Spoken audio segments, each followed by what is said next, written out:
Hello friends and welcome back.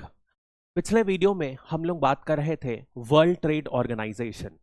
अब इसी video को हम लोग आगे कंटिन्यू करेंगे, बट एक क्विक रिकैप कर लेते हैं हम लोगों ने वर्ल्ड ट्रेड ऑर्गेनाइजेशन के बारे में क्या पढ़ा था। याद कीजिए, हम लोग पढ़े थे 1944 में एक कॉन्फ्रेंस है जिसकी हम बहुत समय से बात कर रहे हैं। अभी तक तो सबको याद हो जाना चाहिए था, ब्रिटेन वुड कॉन्फ्रेंस। ठीक है, ये जो ब्रिटेन वुड कॉन्फ्रेंस है, इस कॉन्फ्रेंस के तहत तीन ऑर्गेनाइजेशंस की बात कर रहे थे हम।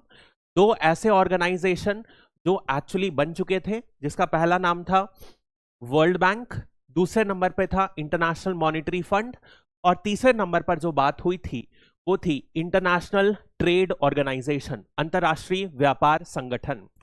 अब ये दोनों ऑर्गेनाइजेशन तो बन गए, जिसको हम लोगों ने कवर भी कर लिया है, लेकिन आईटीओ का क्या हुआ? एक बेसिकली राउंड हुआ जिसमें क्यूबा में हुआ था, हवाना में जो क्लॉज हुआ वो पास नहीं हो पाया। इसी वजह से क्या हुआ, आईटीओ नाम के संगठन का गठन नहीं हो पाया। इसके बाद क्या हुआ, यहां पर GATT नाम का एक फ्रेमवर्क तैयार किया गया जिसका नाम था general agreement on trade and tariff. इसके तहत क्या किया गया, देश, जितने भी देश हैं, चाहे डेवलपिंग हो या डेवलप्ड, विकासशील या विकसित देश हो, इन लोगों ने आपस में एक संगठन बनाया, संगठन नहीं, एक जस्ट रूल बुक बनाई जिसमें ये बैठक करते रहते थे।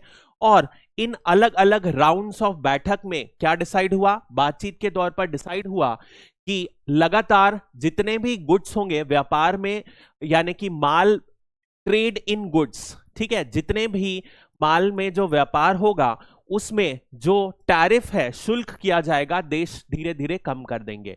और इसी का जब 8वीं राउंड ऑफ बैठक थी तब एक ऑर्गेनाइजेशन का गठन हुआ जिसका नाम था वर्ल्ड ट्रेड ऑर्गेनाइजेशन, विश्व व्यापार संगठन। ठीक है, इसका गठन कहां हुआ, 1994 में हुआ। ठीक है, इसका जो ऑफिशियल हेडक्वार्टर है वो है जेनेवा में। तो ये जो था बेसिक। अब हम लोगों ने देखा मेजर एम जो है विश्व व्यापार संगठन का क्या है कि दुनिया भर में देशों के बीच में व्यापार बढ़े। क्यों? यदि व्यापार बढ़ता है तो दोनों के बीच में जो रिलेशन है, संबंध है अंतरराष्ट्रीय स्तर पर, वो बेटर होते जाते हैं, और इसका डायरेक्ट कंसीक्वेंस क्या होगा कि दोनों के संबंध अच्छे होते हैं। ठीक है, ये है बेसिक वर्ल्ड ट्रेड ऑर्गेनाइजेशंस का।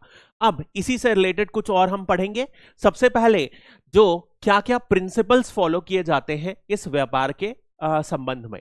सबसे पहला प्रिंसिपल जो फॉलो किया जाता है कि कहीं पर भी डिस्क्रिमिनेशन ना किया जाए, यानी कि भेदभाव ना किया जाए, ये कोशिश की जाती है। अब देखिए, यदि भेदभाव ना किया जाए, इसके दो प्रिंसिपल होते हैं। एक जो पहला होता है वो है नेशनल ट्रीटमेंट, और दूसरा जो है वो है most favoured nation. Most favoured nation यानी कि सर्वाधिक पसंदीदा राष्ट्र। उदाहरण से हम समझते हैं MFN यानी कि मोस्ट फेवरेट नेशन क्या है।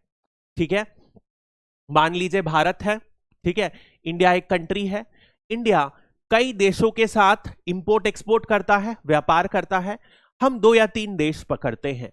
मान लीजिए एक देश है वो है बांग्लादेश, ठीक है, दूसरा देश है पाकिस्तान, तीसरा देश है श्रीलंका। यहां कोई और भी देश ले लेते हैं, मालदीव्स। ठीक है, मालदीव्स की जगह श्रीलंका ले लो। ठीक है, तो ये देश है।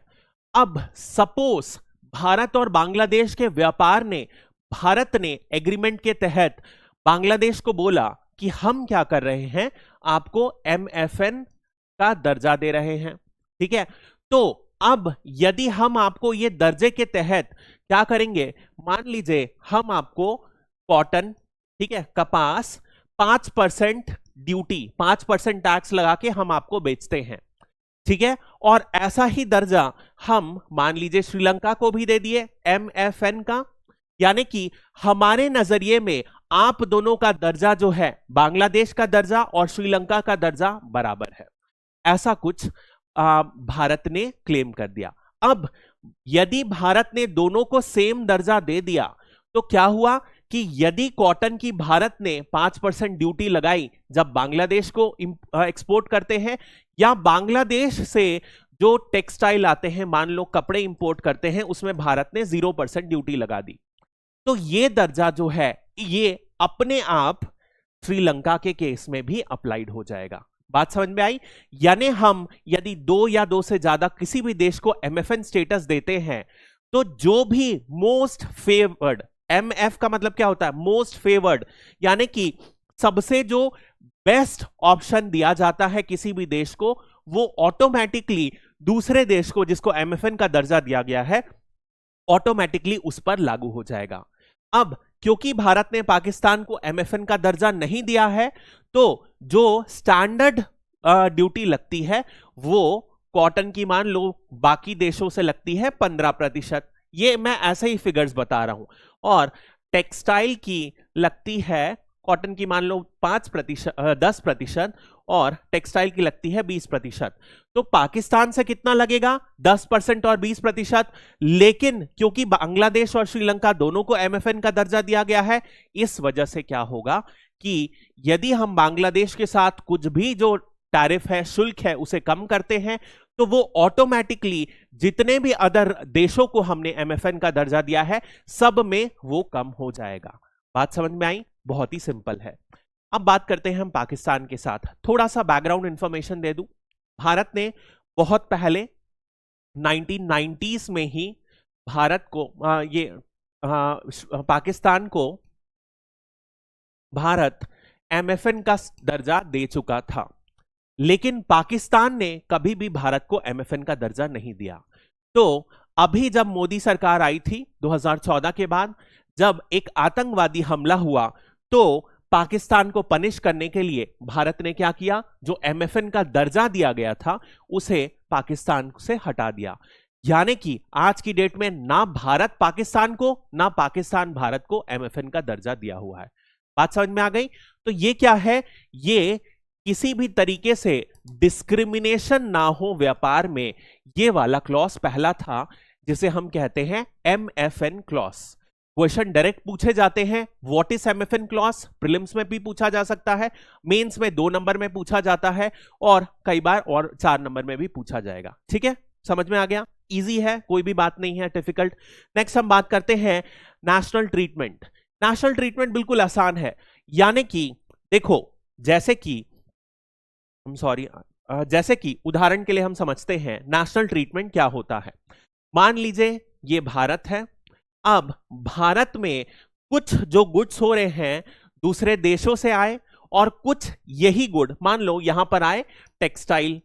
तो जो टेक्सटाइल है वो भारत दूसरे देशों से भी ले रहा है, और भारत में भी टेक्सटाइल कपड़े खुद बन रहे हैं। तो नेशनल ट्रीटमेंट ये बोलता है कि जो भारत में टेक्सटाइल बन रहे हैं और जो दूसरे देश से टेक्सटाइल आ रहे हैं, हम उन दोनों में भेदभाव नहीं करेंगे। यानी कि यदि टेक्सटाइल हमें जैसे भारत के बेचने के जो रूल्स हैं, वही टेक्सटाइल जो दूसरे देश से आ रहे हैं वैसे ही बेचने के रूल्स उसमें भी आते हैं। इसमें एक छोटा सा अपवाद है कि यहां पर जो कस्टम ड्यूटी लगती है, कस्टम ड्यूटी क्या होती है? जैसे कोई भी चीज को हम इंपोर्ट करते हैं, अपने देश में लाते हैं, तो जब वो बॉर्डर क्रॉस करती है तो एक छोटा सा शुल्क देना पड़ता है, जिसे हम कस्टम ड्यूटी देते हैं, कहते हैं। अब ये जो कस्टम ड्यूटी है ये लगाया जा सकता है, लेकिन वंस एक बार जो ये गुड को कस्टम ड्यूटी दे दिया गया, जब बाजार में ला दिया गया, तब भारतीय गुड या ऐसा गुड जिसका जो दूसरे देश से लाया गया है, उन दोनों के बीच कभी भी भेदभाव नहीं किया जा सकता। बात समझ में आ गई? तो ये क्या है? ये दोनों MFN और नेशनल ट्रीटमेंट क्या दिखाता है? किसी भी प्रकार का भेदभाव नहीं होना चाहिए व्यापार के समय। पहला प्रिंसिपल जो है WTO का है। दूसरा, यदि हम बात करते हैं दोनों के बीच जो जितने भी हैं देश, उनके बीच में फेयर कंपटीशन होना चाहिए, यानी कि निष्पक्ष प्रतिस्पर्धा। ठीक है, जो भी रूल बनते हैं वो सभी के लिए बराबर बने, सभी के लिए मार्केट एक्सेस। यानी कि यदि मैं मान लो ये इंडिया है, तो यदि मैं श्रीलंका के लिए मार्केट एक्सेस परमिट कर रहा हूं, तो मुझे क्या करना है, अफ्रीका की कंट्री के लिए भी मार्केट एक्सेस परमिट करना है, अपना मार्केट खोलना है। ऐसे ही अमेरिका के लिए भी अपना मार्केट खोलना है।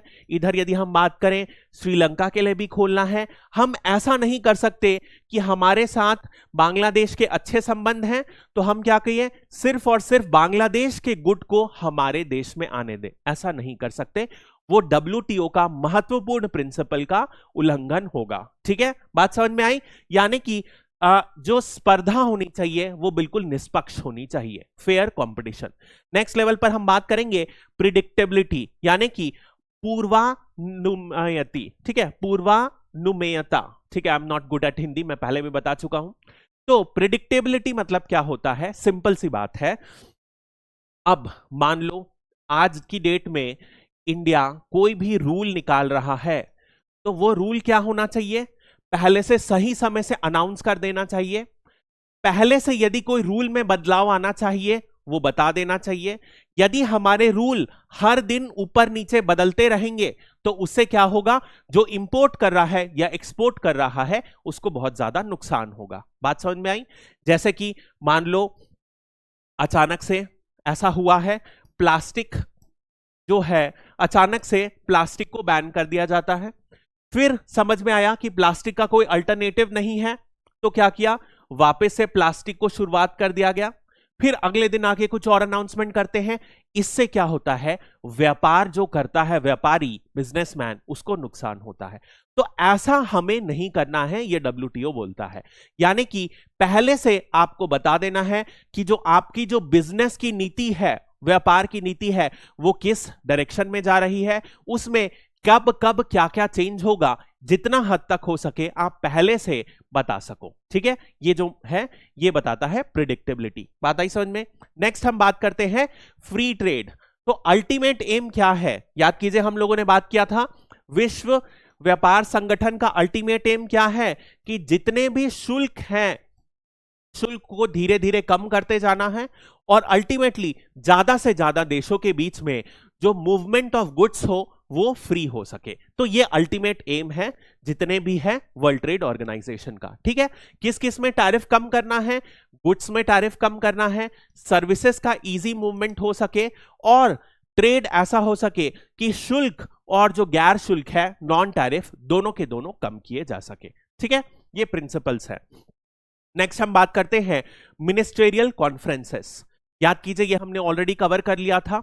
अब हमने बात किया था WTO की कौन सी है, दो बॉडीज हैं जो सबसे नंबर 1 पे रहती है, जो सबसे ज्यादा एपेक्स बॉडी है वो है मिनिस्टेरियल कॉन्फ्रेंस।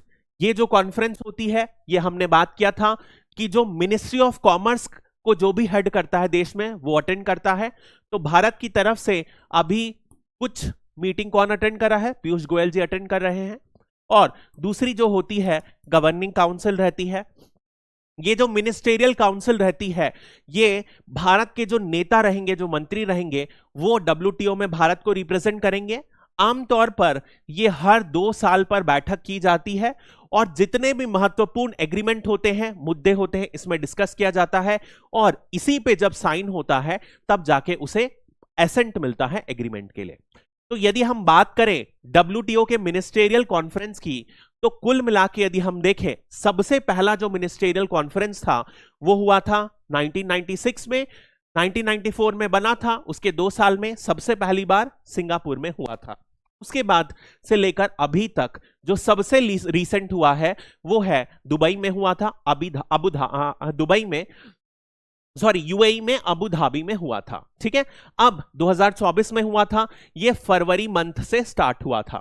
वहीं उसके पहले यदि हम बात करें तो 2022 में हुआ था, जो हुआ था जेनेवा में। अब इसको कजाकिस्तान ने भी होस्ट किया था। क्यों होस्ट किया था? क्योंकि यदि आप देखोगे तो 2020 में एक और कॉन्फ्रेंस होने वाला था, शुरुआत में ये होने वाला था कजाकिस्तान में। ठीक है, और ये कोविड की वजह से कैंसिल हो गया। इसी वजह से क्या हुआ, अगला कॉन्फ्रेंस 2022 में जेनेवा में होस्ट किया गया। तो ऐसी अलग अलग हर 2 साल में आमतौर पर बैठक होती है। बीच में एक आध 2 एक्सेप्शन है जब 2 साल की बैठक नहीं हुई है, किसी कारणवश नहीं हुई है, ठीक है। पर आमतौर पर हर 2 साल पर WTO की जो मिनिस्टेरियल कॉन्फ्रेंस है होती है। अब देखिए, एक जो बहुत ही महत्वपूर्ण मुद्दा है, जो मैंने आपको उस दिन भी बताया था कि WTO में कोई भी डिसीजन नतीजे पर पहुंचने पे कैसा चाहिए, कंसेंसस चाहिए। कंसेंसस मतलब कि 164 मेंबर जो हैं सारे के सारे जब हां बोलेंगे तभी और तभी कोई भी डिसीजन पास होगा। अब ये जो है बहुत बड़ा नंबर है और इसमें इसको पास कराना बहुत ही बड़ा सरदर्द है। इस वजह से हम देखेंगे WTO अपने किसी भी एग्रीमेंट में कोई बहुत ही ज्यादा सफल नहीं रहा है। कोई मेजर एग्रीमेंट नहीं हुए हैं WTO में 1994 से 2024 तक का, यदि हम समय देखे जाए, ठीक है। तो बात करते हैं अब इसमें जो सबसे पहला है 2001 में। देखिए कॉन्फ्रेंस कहां पर हुआ था, 2001 में हुआ था दोहा में। दोहा कहां पर है, कतर में है, ठीक है। ये जो राउंड है इसमें सबसे पहली बार बहुत ही महत्वपूर्ण मुद्दे उठाए गए, ठीक है। इसे कहा जाता है दोहा डेवलपमेंट एजेंडा।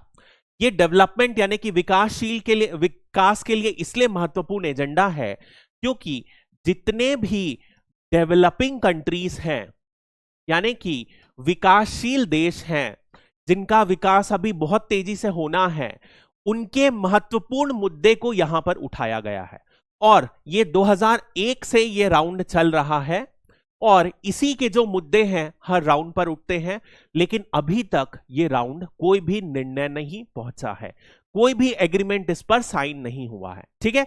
तो समझते हैं हम क्या क्या इंपॉर्टेंट मुद्दे उठे थे WTO के दोहा राउंड में, ठीक है। सबसे पहले हम समझ रहे हैं किसके लिए उठे गए थे, डेवलपिंग कंट्रीज। डेवलपिंग कंट्रीज के लिए उठे गए थे, मतलब कि वो मुद्दे जो विकासशील देशों के लिए महत्वपूर्ण होंगे वो उठाए जाएंगे, ठीक है। तो उसमें सबसे पहली बार हम बात करते हैं कृषि की, एग्रीकल्चर की। तो एग्रीकल्चर में कहा गया कि जितने भी डेवलपिंग कंट्रीज हैं उनको क्या देना चाहिए, मार्केट में ज्यादा एंट्री मिलनी चाहिए विकसित देशों में। यानी कि हुआ क्या, मान लो इंडिया है, इंडिया बहुत सारे कृषि के उत्पाद प्रोड्यूस करती है, तो भारत के जितने भी कृषि के प्रोडक्ट्स हैं उन्हें अमेरिका में, यूरोप में एंट्री मिलनी चाहिए। जैसे कि मैंगो हो गया, ठीक है, जैसे कि हो गया राइस, सारे के सारे कमोडिटीज में ज्यादा से ज्यादा एंट्री मिलनी चाहिए। एंट्री मिलने के लिए क्या करना होगा, टैरिफ को कम करना होगा, शुल्क जो है कम करना होगा, नंबर 1। साथ ही साथ जो विकसित देश हैं उन्हें क्या करना पड़ेगा, उन्हें जो सब्सिडी देते हैं। अब क्या होता है, देखिए आमतौर पर होता क्या है, जैसे ये किसान हैं, तो किसान को जो हर देश है बहुत सारा पैसा देता है, ठीक है। जैसे फर्टिलाइजर में सब्सिडी दिया, ठीक है, जैसे कि जो बीज है सस्ते रेट में दिया, कीटनाशक सस्ती रेट में दिया।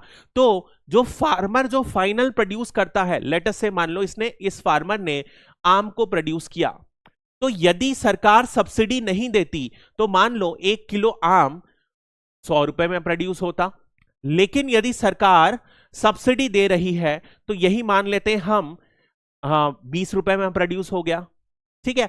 तो अब यदि 20 रुपए में प्रोड्यूस हुआ तो क्या हुआ, इसे बाहर के देश में निर्यात किया जाए, एक्सपोर्ट किया जाए, तो यहां जो अमेरिका है या यूरोप है उससे भी क्या होंगे, सस्ते मैंगो एक्सपोर्ट कर दिया जा सकता है, ठीक है। बात समझ में आई, जिस भी देश में हम एक्सपोर्ट कर रहे हैं उस देश से भी सस्ता मैंगो हम उसको वहां पर दे दिए, और इसी को हम कहते हैं ट्रेड डिस्टॉर्शन, यानी कि एक बराबर ट्रेड या व्यापार की स्थिति नहीं है, ठीक है। क्यों नहीं है, क्योंकि यहां पर इस फार्मर को सब्सिडी दी गई है, और इस सब्सिडी के देने की वजह से जो जहां पर एक्सपोर्ट किया गया वो प्रॉब्लम होगी। फिर से इस बात को समझते हैं, मान लीजिए ये यूएसए है, यूएसए में एक फार्मर है, इसको सब्सिडी मिली, तो ये क्या किया, ये सोयाबीन जो प्रोड्यूस कर रहा था, पहले लेटस से वो 70 रुपए में प्रोड्यूस करता बिना सब्सिडी के, सब्सिडी के साथ वो 20 रुपए में इस सोयाबीन को प्रोड्यूस कर लिया, ठीक है। अब जब ये फार्मर इस सोयाबीन को भारत में बेचा तो क्या हुआ, कितने में बेच दिया, सारे शुल्क वुल्क मिला के भारत में ये सोयाबीन 30 रुपए में मिल गई। वहीं पर यदि हम बात करते हैं एक भारत का फार्मर, इंडियन फार्मर इसे कितने में प्रोड्यूस कर रहा है, इंडियन फार्मर को लेटस से 40 रुपए लग गए इसे उगाने में, तो ऑब्वियसली कौन सा प्रोड्यूस अच्छा रहेगा, कौन सा ज्यादा बिकेगा, अमेरिका का। अमेरिका का जो सोयाबीन जो निर्यात किया गया इंडिया में वो ज्यादा बिकेगा और इसी वजह से भारत के फार्मर को नुकसान होगा। तो ये कहा गया कि जो विकसित देश हैं अपनी जो सब्सिडी है उसे कम करें ताकि विकासशील देशों को जो नुकसान हो रहा है वो ना हो। बात समझ में आई? ठीक है, नेक्स्ट हम बात करते हैं, ये जितने भी जो देश पर ऐसे सपोर्ट दिए जाते हैं उन्हें धीरे धीरे कम किया जाए। ये एक एजेंडा था एग्रीकल्चर का। नेक्स्ट हम बात करते हैं, यदि हम कृषि के जो गैर कृषि जितने भी प्रोडक्ट्स हैं उनकी बात करें तो उनको भी देशों को बढ़ावा देना, एक्सेस देना है। तो यानी कि जैसे कि मैंने आपको बताया मार्केट एक्सेस क्या करना है, बढ़ाना है। भारत के गुड्स अमेरिका में भी प्रोड्यूस परमिट कर दिया जाए, यूरोप में भी प्रोड्यूस कर दिया जाए, ऐसा इस एग्रीमेंट में बात की गई है। फिर हम ऐसा ही इसमें कहा गया है कि जितनी सेवाएं हैं उसको भी खोला जाए देशों के बीच पर। ठीक है, तो ये जो है महत्वपूर्ण थे, क्योंकि देखिए अब इसमें क्यों महत्वपूर्ण है, क्योंकि जितने भी विकासशील देश हैं और जितने भी विकसित देश हैं, विकसित देशों को क्या करना पड़ेगा, ज्यादा से ज्यादा फेवर करना पड़ेगा विकासशील देशों को। तो they will have to more liberalize their market, अपना जो मार्केट है, बाजार है, उसे और ज्यादा खोलना पड़ेगा विकसित देशों के लिए। और डेवलपिंग कंट्रीज को क्या होगा, they will get more benefited, इन्हें ज्यादा फायदा होगा। इस वजह से क्या विकसित देश चाहेंगे कि उनको नुकसान होकर विकासशील देश को फायदा हो? नहीं चाहेंगे। इसी वजह से जो दोहा एग्रीमेंट है, क्या वो अभी तक, दोहा की जो टॉक्स है वो अभी तक चल रही है और अभी तक इसका एग्रीमेंट साइन नहीं हुआ है। क्यों? क्योंकि कोई ना कोई डेवलप्ड नेशन हमेशा स्टे लगा देता है, ठीक है, कुछ ना कुछ बहाना करके। नेक्स्ट हम बात करते हैं, एक बहुत ही महत्वपूर्ण मुद्दा जो होता है वो है, सबसे पहले हम एग्रीमेंट पढ़ लेते हैं, उसके बाद फिर हम बाकी सारी चीजों को करते हैं। ठीक है, तो अब देखो जितने भी एग्रीमेंट हैं जो WTO के अंदर साइन किए जाते हैं उसके बारे में हम पढ़ते हैं, व्यापार समझौता का। ठीक है, तो हमें नाम जानने की जरूरत है, थोड़ा ब्रीफ में डिटेल जानने की जरूरत है। ठीक है, जैसे कि दो एग्रीमेंट होते हैं, एक जो हमने पढ़ा GATT, general agreement on trade and tariff, यानी कि माल के लिए टैरिफ और व्यापार पर सामान्य समझौता। दूसरा है GATS, यानी कि general agreement on trade and services, यानी कि सेवाओं में व्यापार पर सामान्य समझौता। दोनों के दोनों जो एग्रीमेंट है, यानी कि general agreement on trade and tariff, general agreement on trade and services, ये दोनों क्या करते हैं, जितने भी टैरिफ बैरियर्स हैं, ठीक है, उसे कम करने का इनका उद्देश्य है। टैरिफ बैरियर्स मतलब जो शुल्क लगाया जाता है, जैसे कि मान लो इंडिया है, इंडिया एक कॉमोडिटी बेचता है, कहां पर, लेट अस से बेचता है ओमान पे, तो इंडिया के जो गुड हैं मान लो उसे 10% का शुल्क देने के बाद ओमान में एंट्री मिलेगी और ओमान के गुड्स को 20% शुल्क देने के बाद भारत में एंट्री मिलेगी। तो क्या करेंगे, GATT के अंदर 10% को धीरे धीरे कम किया जाएगा दोनों के बीच समझौता करके। ठीक है, ऐसे ही ओमान के गुड जो 20% है उसे भी धीरे धीरे कम किया जाएगा जो गुड से रिलेटेड हो। ऐसे ही सर्विसेज का भी होता है, यदि भारत कोई सर्विस प्रोवाइड कर रहा है ओमान को या ओमान इधर, तो उस सर्विस का जो मूवमेंट होता है उसे आसान किया जाए और उसमें जो टैक्स लगता है उसे कम किया जाए। समझ में आ गया? ये जो है GATT और GATS है, टैरिफ बैरियर को, शुल्क से रिलेटेड जितनी भी बाधाएं हैं उसे कम करना। अब इसके अलावा क्या होता है, गैर शुल्क से रिलेटेड भी एग्रीमेंट है, जैसे कि खाने के लिए यदि हम बात करते हैं तो होता है सैनिटरी एंड फाइटोसैनिटरी मेजर्स। ठीक है, सैनिटरी यानी कि स्वच्छता और पादप स्वच्छता उपायों पर समझौता। अब ये होता क्या है, मान लीजिए अब जैसे मान लीजिए भारत ने यूरोप को क्या किया, राइस एक्सपोर्ट किया, निर्यात किया। अब यूरोप क्या चाहता है कि हम भारत के राइस को ना लें, ठीक है, अपना ही राइस हम उगाएं। तो यूरोप क्या करेगा, बड़ी होशियारी से करेगा कि हमें क्या चाहिए, पेस्टिसाइड का जो रेसिड्यू होना चाहिए वो 0% होना चाहिए, या हम कोई इंसेक्ट का टेस्ट करेंगे उसमें 0% होगा। अब एक बात बताओ, क्या 0% पेस्टिसाइड आज की डेट में पॉसिबल है? नहीं पॉसिबल है। तो इन लोगों ने क्या किया, टेक्निकल मेजर्स लगाकर कुछ ना कुछ करके एक्सपोर्ट पर या इंपोर्ट पर रोक लगा दी। ये एक बड़ा मुद्दा होता है। इन्होंने टैरिफ नहीं लगाया, लेकिन कुछ ना कुछ टेक्निकल मैटर लगाकर रोक लगा दी। अब क्या यह संभव है आज की डेट पर? नहीं संभव है। इसी वजह से ऐसे सब एग्रीमेंट को रोकने के लिए क्या बनाया गया है, SPS measures, sanitary and phytosanitary measures. इसके तहत क्या होता है, इसके तहत यह होता है कि जो नेसेसिटी एग्रीमेंट है, जो टेक्निकल स्टैंडर्ड्स हैं, वो ऐसा नहीं किया जा सकता कि कोई भी टेक्निकल स्टैंडर्ड लगा दिया जाए। जो WTO परमिट करता है वही टेक्निकल स्टैंडर्ड्स लगा दिए जा सकते हैं। एग्जाम्पल के लिए, जो हार्मफुल पेस्टिसाइड होंगी उनका कॉन्सेंट्रेशन बिल्कुल कम रहना चाहिए, मे बी 0.001 से कम होना चाहिए।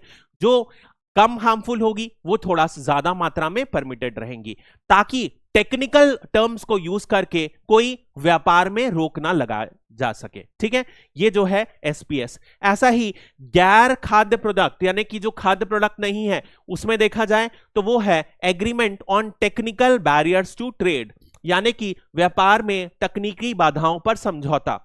ये भी तकनीकी को जितने भी बाधाएं हैं उसे रोकता है। जैसे कि मान लो इंडिया क्या कर रहा है, टैल्कम पाउडर बेच रहा है, तो उसमें एस्बेस्टस डाला जाता है। ठीक है, ये एस्बेस्टस का कुछ प्रतिशत परमिटेड रहता है। तो कोई भी जो इंपोर्ट कर रहा है वो ऐसा नहीं कर सकता कि 0% एस्बेस्टस हो। तो जो टेक्निकल मैटर्स WTO डिसाइड करता है, जो इस ट्रीटी के अंतर्गत एग्रीमेंट के अंदर डिसाइड किया जाता है, वो परमिटेड है। ठीक है, so this is agreement on technical barriers on trade. ठीक है, इसके जरिए टैरिफ पहले कंट्रोल कर दिया GATS और GATT के अंदर। वहीं पर नॉन टेक्निकल बैरियर्स के लिए कितना, जो गैर शुल्क जो बाधाएं होती हैं, उन दोनों के लिए क्या है, SPM मेजर्स, और दूसरा है agreement on technical barriers on trade. ठीक है, नेक्स्ट हम बात करते हैं, दो और एग्रीमेंट होते हैं, जो एक है ट्रिप्स, यानी कि trade related aspects of intellectual property rights. याद कीजिए हमने बात किया था बौद्धिक संपदा के बारे में, जैसे कि हमने बात किया था ट्रेडमार्क, पैटेंट, ठीक है, GI, ये सब के बारे में बात किया था। मैंने आपको उदाहरण दिया था कि एक ऐसी कंपनी जो फार्मास्यूटिकल कंपनी है, वो बहुत सालों तक रिसर्च करी है, यदि रिसर्च करी है तो उसे पैटेंट मिलता है, उसके तहत क्या होगा, वो उसकी बौद्धिक संपत्ति बन गई। इस वजह से कोई भी देश बिना उसकी परमिशन के, बिना उसे एक सर्टेन अमाउंट ऑफ फी दिए बिना क्या कर सकता है, उसका जो गुड है फिर से प्रोड्यूस नहीं करता। ये जो है ट्रिप्स एग्रीमेंट है, ये भी WTO के अंदर आता है। नेक्स्ट जो है ट्रिम्स, यानी कि trade related investment measures on foreigners. जैसे कि मान लीजिए एक देश है, इंडिया ही है, मान लीजिए इंडिया क्या किया, अफ्रीका का एक देश मान लेते हैं, जैसे कि मान लेते हैं डेमोक्रेटिक रिपब्लिक ऑफ कॉन्गो, इसमें निवेश किया। तो यहां पर निवेश किया तो इस निवेश में भारत का जो निवेशक है उसे कुछ प्रोटेक्शन मिलेगी, वो डिसाइड होता है इन्वेस्टमेंट मेजर्स, इस ट्रीटी से ट्रिम्स ट्रीटी बोलते हैं। अब देखिए, आमतौर पर ये जो चीजें हैं पढ़ाई नहीं जाती हैं, ये पढ़ाई नहीं जाती है, CGPSC में अभी तक ये क्वेश्चंस नहीं पूछे गए हैं। ठीक है, बट रीसेंट ट्रेंड यदि आप 3 साल का देखेंगे तो ये बहुत ही बेसिक ट्रीटीज हैं, जिनके बारे में आगे मुझे लगता है 1 से 2 साल में क्वेश्चन पूछे जा सकते हैं, क्योंकि ये बहुत ही बेसिक है। और इतने बेसिक क्वेश्चंस यदि आते हैं और आप नहीं आंसर कर पाते हैं तो ये एक बड़ा नुकसान होगा आपके लिए, खासकर प्रीलिम्स या मेंस, किसी में भी। इस वजह से इन्हें थोड़ा बहुत आपको परिचय होना चाहिए। जैसे कि ट्रिप्स यदि हम पढ़े तो ट्रिप्स यदि हम पढ़ते हैं तो उसके साथ हमें समझ में आ जाना चाहिए ये आईपी से रिलेटेड है, बौद्धिक संपदा या इंटेलेक्चुअल प्रॉपर्टी राइट से रिलेटेड है, ये किसका एग्रीमेंट है, डब्ल्यूटीओ का एग्रीमेंट है। और इस तरीके की बेसिक चीजें जो मैंने बताई वो पता होना चाहिए। नहीं पता होगा तो बहुत बेसिक क्वेश्चंस प्रीलिम्स या मेंस में गलत हो सकते हैं। मेरी संभावना यह है कि प्रीलिम्स में आप आने वाले कुछ साल में, हो सकता है अगले साल ही आ जाए, 2 से 3 साल में ट्रिप्स ट्रिम्स इस तरीके के क्वेश्चन आप देख सकते हो। ये मेरा जो अनुमान है ये बताता है। ठीक है, अब देखिए एक और महत्वपूर्ण एग्रीमेंट है, वो है एग्रीमेंट ऑन एग्रीकल्चर, कृषि का समझौता डब्ल्यूटीओ के अंदर, ये हम पढ़ेंगे। अब देखिए कृषि के समझौते में क्या बात की गई है कि सबसे पहले यदि हम कृषि के समझौते की बात करें तो 2 बात कही गई है। ठीक है, यहां पर देशों को मुख्यतः 2 भागों में डिवाइड किया गया है, एक जो है डेवलप्ड कंट्रीज है और दूसरे जो है डेवलपिंग कंट्रीज हैं। ठीक है, डेवलपिंग कंट्रीज जैसे कि भारत और डेवलप्ड कंट्रीज जैसे कि यूरोप की कंट्रीज हो गई, अमेरिका हो गई, कनाडा हो गए, ठीक है, ये जापान हो गया। तो जो डेवलप्ड कंट्रीज हैं उन्हें जो ये सब्सिडी दी जाती है और जो डेवलपिंग कंट्रीज अपने फार्मर्स को सब्सिडी देते हैं उसमें एक वैल्यू पुट की गई है कि इससे ज्यादा आप सब्सिडी नहीं पुट कर सकते। तो डेवलप्ड कंट्रीज जो हैं वो कितनी सब्सिडी दे सकते हैं, 10% मैक्सिमम, और डेवलपिंग कंट्रीज यानी विकासशील देश सॉरी उल्टा बोल दिया, डेवलप्ड यानी 5% और डेवलपिंग यानी कि 10%, ये इतना ही मैक्सिमम सब्सिडी दे सकते हैं। किसका 10%? वो है कितना एग्रीकल्चर प्रोडक्शन हुआ है उसका 10%। यानी कि मान लीजिए भारत 100 रुपए का चावल प्रोड्यूस करता है तो किसानों को मैक्सिमम सब्सिडी 10% ऑफ 100 दे सकता है, यानी कि कितना दे सकता है, मात्र 10 रुपए तक ही सब्सिडी दे सकता है। 10 रुपए से ज्यादा किसानों को सब्सिडी देना परमिट नहीं है। बात समझ में आई? अब यदि हम इसे सरफेस पे देखें तो बहुत ही फेयर लगता है क्योंकि डेवलपिंग कंट्रीज को 10% दिया गया है, डेवलप्ड कंट्रीज को 5% दिया गया है। लेकिन यदि हम एब्सोल्यूट टर्म्स में जाएं तो डेवलप्ड कंट्रीज क्या होती हैं, इनके जो फार्मर होते हैं इनका ओवरऑल जो उत्पादन होता है बहुत ज्यादा होता है। ठीक है, और यदि आप फार्मर्स देखोगे तो बहुत बड़े बड़े फार्म्स ओन करते हैं, इनका उत्पादन बहुत ज्यादा रहता है। तो यदि हम एब्सोल्यूट टर्म्स में देखें तो ये जो सब्सिडी देते हैं 5% होने के बाद भी विकसित देशों की जो सब्सिडी रहती है डेवलपिंग कंट्रीज की सब्सिडी से बहुत ज्यादा हो जाती है। यह बड़ा मुद्दा है। यानी कि आज भी 10% होने के बाद भी अमेरिका अपने किसानों को हमसे ज्यादा सब्सिडी देता है। भारत के पास 10% है और अमेरिका के पास कितना है, 5%। उसके बाद भी अमेरिका 5% में भी ज्यादा सब्सिडी दे देता है। क्यों? क्योंकि बड़े चीजों का परसेंटेज ज्यादा रहता है। मान लो ये हम बात करते हैं 10,000 है, 10,000 का यदि आप 5% निकालोगे तो कितना हो गया, 2 कट जाएगा तो ये हो गया 500। ठीक है, और वहीं पर आप 100 का 10% निकालोगे तो कितना हो जाएगा, 10। रियल टर्म्स में कौन ज्यादा हो गया, इनका 500 कितना ज्यादा हो गया भारत के, इससे बात समझ में आई। इसी वजह से यही डिफरेंस है। तो एग्रीमेंट ऑन एग्रीकल्चर का पहला क्लॉज समझ में आया आपको, 5% 10% वाला ये है। अब इसी का जो दूसरा टर्म है वो ये है कि जो भी सब्सिडी दी जाती है उसे क्या किया गया है, अलग अलग बॉक्स में बांटा गया है। तो 3 प्रकार के बॉक्सेस में बांटा गया है। सबसे पहले है ग्रीन बॉक्स सब्सिडी, दूसरा है अंबर बॉक्स सब्सिडी और तीसरा है ब्लू बॉक्स सब्सिडी। क्या होता है ये, इसे समझते हैं। सबसे पहले यदि आप ट्रैफिक सिग्नल देखोगे तो ग्रीन का मतलब क्या होता है, आगे बढ़ जाओ, वहीं रेड का मतलब क्या होता है, स्टॉप, रुक जाओ।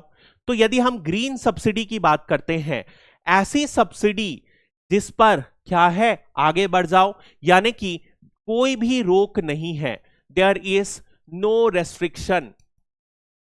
जितना भी कंट्री चाहे उतना सब्सिडी दे सकती है। बात समझ में आई? क्यों ऐसा परमिट किया गया होगा? क्योंकि ये कोई भी प्रकार का ट्रेड डिस्टॉर्शन नहीं प्रोड्यूस करती है, यानी कि व्यापार में विकृति नहीं प्रोड्यूस करती है। ऐसा कैसे हो सकता है? देखो, जैसे कि मान लो हमने कोई रिसर्च के लिए सब्सिडी दी। अब रिसर्च में जब सब्सिडी दी गई तो उसकी वजह से क्या हुआ, किसान को ओवरऑल टर्म्स में फायदा हुआ। यदि मान लो एक नई वैरायटी ऑफ, एक नया चावल का वैरायटी प्रोड्यूस हो जाए तो इससे किसान को तो फायदा होगा, इससे उसका जो उत्पादन है बढ़ जाएगा। लेकिन क्या होगा, किसान मार्केट खराब नहीं कर रहा है, मार्केट को डिस्टॉर्ट नहीं कर रहा है।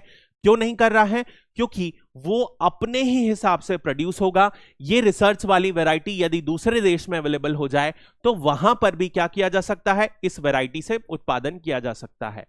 यानी कि हम कोई भी ऐसा नहीं कर रहे हैं जहां पर हम दो कंट्री के फार्मर के बीच में वैल्यू में भेदभाव कर रहे हैं। इस वजह से ऐसी सारी चीजें जहां पर कोई भी ट्रेड डिस्टॉर्शन नहीं होता है, जैसे कि मान लो हम रिसर्च की बात कर लिए, दूसरी चीज हम इन्वायरमेंट की प्रोटेक्शन के लिए कोई नई वैरायटी डेवलप करें, उसमें नहीं किया जा सकता। या तो हम कोई बेसिक सेवाएं देने के लिए कोई सब्सिडी दिए, तो ये सब में क्या हुआ, कहीं पर भी मार्केट डिस्टॉर्शन नहीं हुआ। लेकिन ऐसी भी सब्सिडी होती है जिनमें क्या होता है, मार्केट डिस्टॉर्शन होता है, उसे हम कहते हैं एम्बर बॉक्स सब्सिडी। ये क्या होते हैं, मान लीजिए राइस है, ठीक है, चावल है, राइस को सरकार खरीदती है मिनिमम सपोर्ट प्राइस में, हर साल सरकार अनाउंस करती है। उसके बाद ये चावल को सरकार खरीदती है। अब हो सकता है इस चावल का जो रेट हो वो 20 रुपए गया, लेकिन सरकार ने कितने में खरीदा, मिनिमम सपोर्ट प्राइस में 30 रुपए में खरीदा। तो यदि 30 रुपए में खरीदा तो यहां पर फार्मर को गारंटीड इनकम मिल रही है, ठीक है, एक नियमित तौर पर इतना तो 30 रुपए तो मिलेगा ही, मार्केट में कोई भी रेट जाए। तो इस वजह से क्या हुआ, मार्केट का डिमांड सप्लाई जो रूल रहता है कोई भी प्राइस को डिटरमाइन करने के लिए, वो नहीं किया गया। तो ऐसे जितने भी प्रिंसिपल जो मार्केट का नियम, जो डिमांड और सप्लाई से रेट डिसाइड होती है, उनको क्या करता है, वॉयलेट करता है, तो वो क्या आते हैं, वो सारे के सारे एम्बर बॉक्स सब्सिडी में आ जाते हैं। जैसे कि मिनिमम सपोर्ट प्राइस, ठीक है। दूसरे नंबर पर हम बात करते हैं कोई भी इनपुट में यदि हम सब्सिडी देते हैं, वो सारी की सारी इसी चीज में आ जाती है। और एम्बर बॉक्स में ही जो लिमिट है वो लगाई गई है, 5% एम्बर बॉक्स सब्सिडी दे सकते हैं डेवलप्ड कंट्रीज, वहीं पर 10% एम्बर बॉक्स की सब्सिडी दे सकते हैं विकासशील देश, ठीक है, डेवलपिंग कंट्रीज। ये लगाया गया है। बात समझ में आई? ग्रीन बॉक्स में कोई भी लिमिट नहीं है, जो भी चाहे जितने भी चाहे इसमें पैसा दे सकता है। तो क्या भारत सरकार के पास कोई लिमिटेशन है कि सब्सिडी में इतना ही पैसा दे सकते हैं? ग्रीन बॉक्स में कोई भी लिमिटेशन नहीं है, लेकिन एम्बर बॉक्स में 10% की लिमिटेशन है। बात समझ में आई? नेक्स्ट हम बात करते हैं ब्लू बॉक्स सब्सिडी। ये जो है ये थोड़ा सा ट्रेड डिस्टॉर्शन प्रोड्यूस करता है, लेकिन इसको काउंटर करने में क्या किया गया है, एक काउंटर मेशर दिया गया है कि आपको क्या करना है, उत्पादन का जो उत्पादन है उसे एक दायरे में ही रखना है। यानी कि मान लो कोई ऐसी सब्सिडी है कि आप 10 टन तक उत्पादन करते हो तो क्या होगा, आपको सब्सिडी मिलेगी। यानी लेकिन आप 10 टन से ज्यादा उत्पादन करते हो तो जो सरकार सब्सिडी दे रहा था वो आपको नहीं देगा। तो ऐसा जो है मार्केट डिस्टॉर्ट तो कर रहा है लेकिन कम कर रहा है, उसे हम कहते हैं ब्लू बॉक्स। इसे हम कहते हैं ऐसा एम्बर बॉक्स जिसमें कोई कंडीशन लगा दी जाती है जो उत्पादन को रोकता है, जिससे किसान एक लिमिट तक ही मार्केट डिस्टॉर्शन कर सकता है। इस सब्सिडी में भी कोई भी आज की डेट में लिमिट नहीं है, यानी कि इतना ही दे सकते हैं, ऐसा कोई भी लिमिट नहीं दिया गया है। ठीक है, तो ये जो थी टाइप्स ऑफ सब्सिडी थी। अब इसी से रिलेटेड एक बहुत ही महत्वपूर्ण जो आता है वो आता है जब हम बात कर रहे हैं मिनिस्टेरियल कॉन्फ्रेंस। अभी हमने देखा इतने प्रकार के मिनिस्टेरियल कॉन्फ्रेंसेस हुए।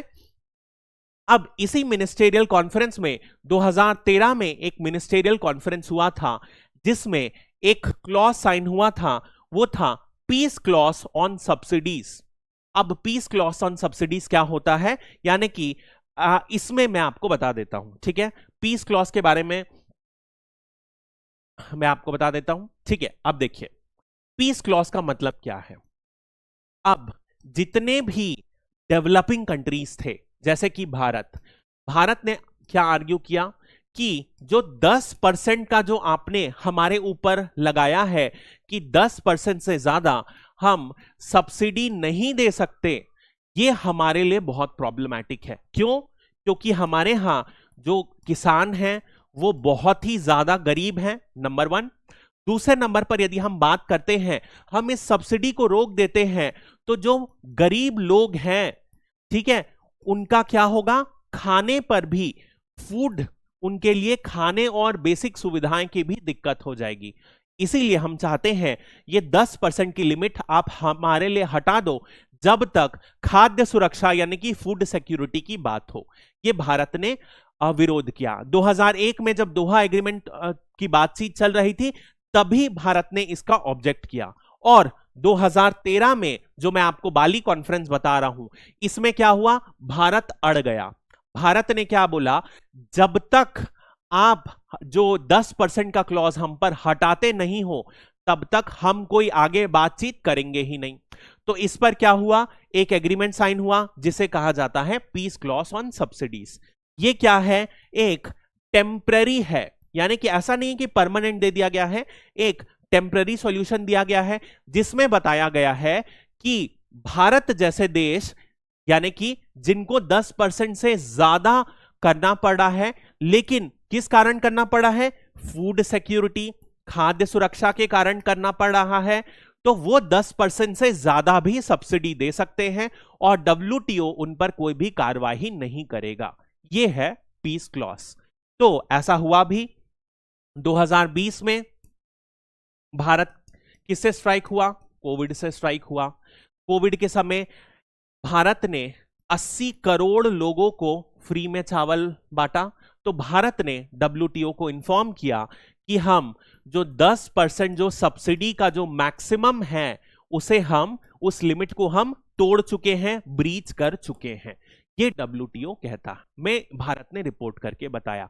लेकिन एक चीज और बोला कि क्योंकि ये पीस क्लॉज जो है 2013 के बाली कॉन्फ्रेंस में जो इंडोनेशिया में है वो साइन हो चुका है, इसलिए भारत के ऊपर कोई भी कार्रवाई नहीं की जा सकती। बात समझ में आई? पीस क्लॉज ये भी बहुत ही इंपॉर्टेंट टर्म है, जरूर ध्यान रखिएगा, किसी भी प्रीलिम्स में आप एक्सपेक्ट कर सकते हो कि आ सकता है। पीस क्लॉज किससे रिलेटेड है, कौन से फॉर्म से रिलेटेड है और क्या इसका मतलब होता है, ठीक है। अब इसी में क्या हुआ था, एक और एग्रीमेंट साइन हुआ था जिसे हम कहते हैं ट्रेड फैसिलिटेशन एग्रीमेंट, यानी कि व्यापार सुविधा समझौता। कुछ नहीं है, सिंपल सी बात है, जो हर समय बात कर रहे हैं उसी को कर रहे हैं कि जितने भी जो बाधाएं आती हैं, जैसे कि नौकरशाही, जो लाल फीताशाही है, ये सारे को क्या करेंगे, जब भी कोई सामान इंपोर्ट करते हैं या एक्सपोर्ट करते हैं, उसे कम करने के लिए कुछ रूल्स बनाए गए जो इस एग्रीमेंट में सारे देश सहमत किए और भारत ने इसको 2016 में साइन किया और 2017 के बाद भारत ने इस एग्रीमेंट को इंप्लीमेंट भी कर दिया है। सिंपल सी बात है, कोई बात खास नहीं है इसमें।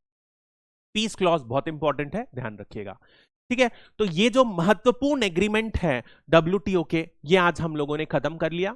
इसके बाद कुछ छोटी छोटी चीज WTO के और बचेंगे कि WTO की क्या पॉजिटिव्स हैं, क्या नेगेटिव्स हैं, और फाइनली इंडिया और WTO के कैसे रिलेशंस रहे हैं और भारत WTO से क्या अपेक्षा रखता है, ठीक है। ये क्वेश्चन जो है मेंस पर्सपेक्टिव से ज्यादा महत्वपूर्ण रहेंगे।